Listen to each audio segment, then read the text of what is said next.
sa folie, il a perdu la tête, est allé jusque-là.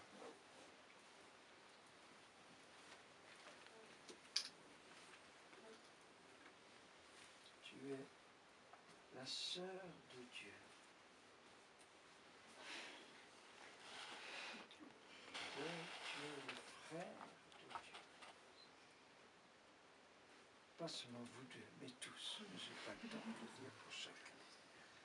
C'est tellement bouleversant que le Créateur de toutes les galaxies, de tout le cosmos, ait voulu tellement épouser notre humanité, notre condition humaine, notre existence humaine, jusqu'à partager la même chair, le même sang,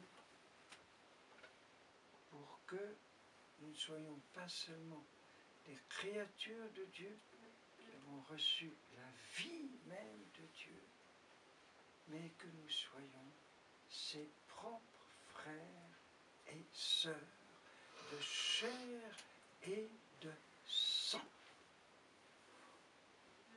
C'est pour ça que l'Église est la famille de Dieu. C'est la famille de tous les frères et sœurs de chair et de sang. De la chair eucharistique, du sang eucharistique de Jésus. Je peux me dire le frère de Dieu, le frère du Créateur.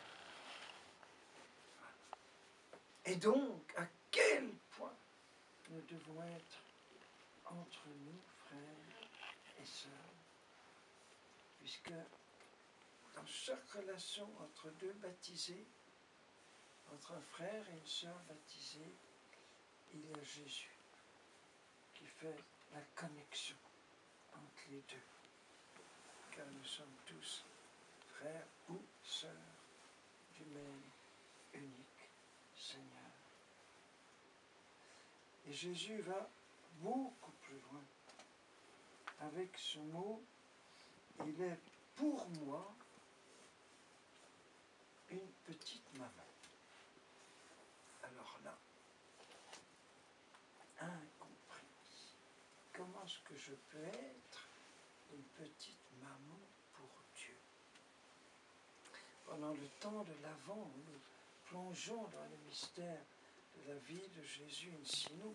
Et puis à Noël, nous disions que, comme on dit dans notre belle consécration à la Trinité par les mains de Marie, nous disons Marie, enfante et protège en moi ton enfant. Viens l'enfanter en moi.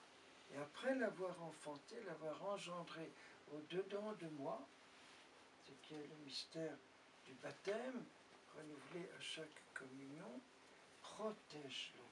Vous vous rappelez, on a dit ça. Et on a dit que si nous pouvons dire papa à Dieu, c'est uniquement parce que d'abord, Dieu a pu dire maman à une jeune fille.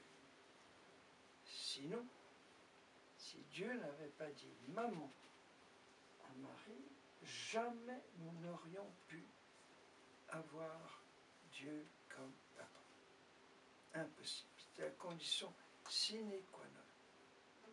Il a pris de chez nous une maman pour pouvoir nous donner son papa du ciel. Admirable échange. Mais ici, ça va encore plus loin dans ce mystère. Voilà. Je peux engendrer en moi et protéger en moi le Fils de Marie.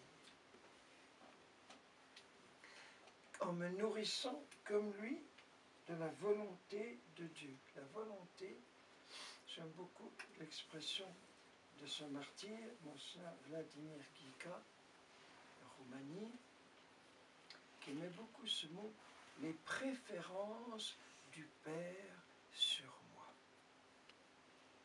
Essayez d'être toujours là où Dieu désire que je sois, faire ce qui lui plaît, ce qui lui fait plaisir, ce qui lui donne de la joie, faire la joie de Dieu en étant là où il pose son regard sur moi. Là, je me mets dans l'axe de son regard pour faire ce que lui préfère, cette préférence du Père. Voilà. Avec et comme Jésus, qui vient le sein maternel, on vient de l'entendre, dit Père, me voici pour faire ta volonté, pour faire ce qui te plaît, ce qui sera ta joie. Je veux toute ta joie, Père. Voilà. Et quand nous désirons être la joie du Père, alors nous devenons maman pour Jésus. Nous l'enfantons en nous. Et il faut beaucoup, beaucoup le protéger. Pendant le temps de Noël, surtout devant les crèches, encore plus pendant le temps d'adoration dans les petites crèches, j'aime beaucoup une toute petite prière, très très simple.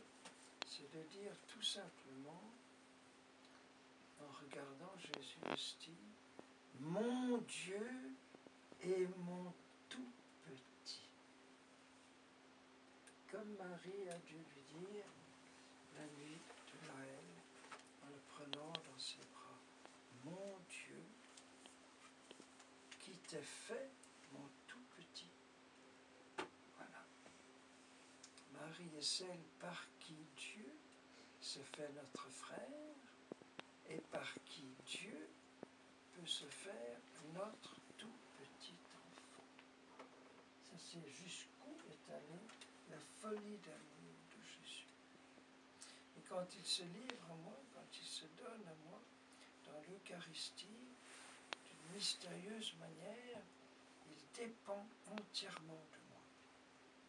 Il se remet dans mes mains, il se livre, il se fait dépendant de mon cœur, de mon amour, comme il était totalement dépendant de Marie, et dans le sein, et plus tard, dans les bras de Marie. Voilà. Et donc c'est une parole, un seul mot bouleversant, et on sent que Jésus le dit avec beaucoup d'émotion, après avoir posé son regard, un regard circulaire. C'est très beau. Marc décrit ça très bien. Il regarde tout le monde, chacun. Il est au milieu du cercle. Et tout à fait à l'extérieur, puisqu'apparemment ils viennent d'arriver, il y a Marie et les cousins de Jésus, sa famille de Nazareth. Voilà. Et c'est devant Marie qui dit, maintenant, ma famille, ma vraie famille, elle est là. C'est mon église, c'est ma famille. Et voilà mes frères. Donc, Marie, les voilà tes enfants. Comme à Cana, où il va présenter à Marie les 5 premiers apôtres. Il présente son église à Marie. Sous-entendu, tu es la maman. Voilà. Et donc, plus nous sommes les petits-enfants de Marie, plus nous vivons en petits-enfants de Marie et en frères entre nous, et bien plus nous nourrissons Jésus, nous le faisons grandir en nous, lui qui se fait comme notre petit enfant. Essayez ce soir à l'adoration, dans le silence de l'adoration, pendant quelques minutes, en regardant le style. Ô mon Dieu et mon tout petit. Ô mon Dieu et mon tout petit. Ô mon Dieu, car s'il se fait le plus petit de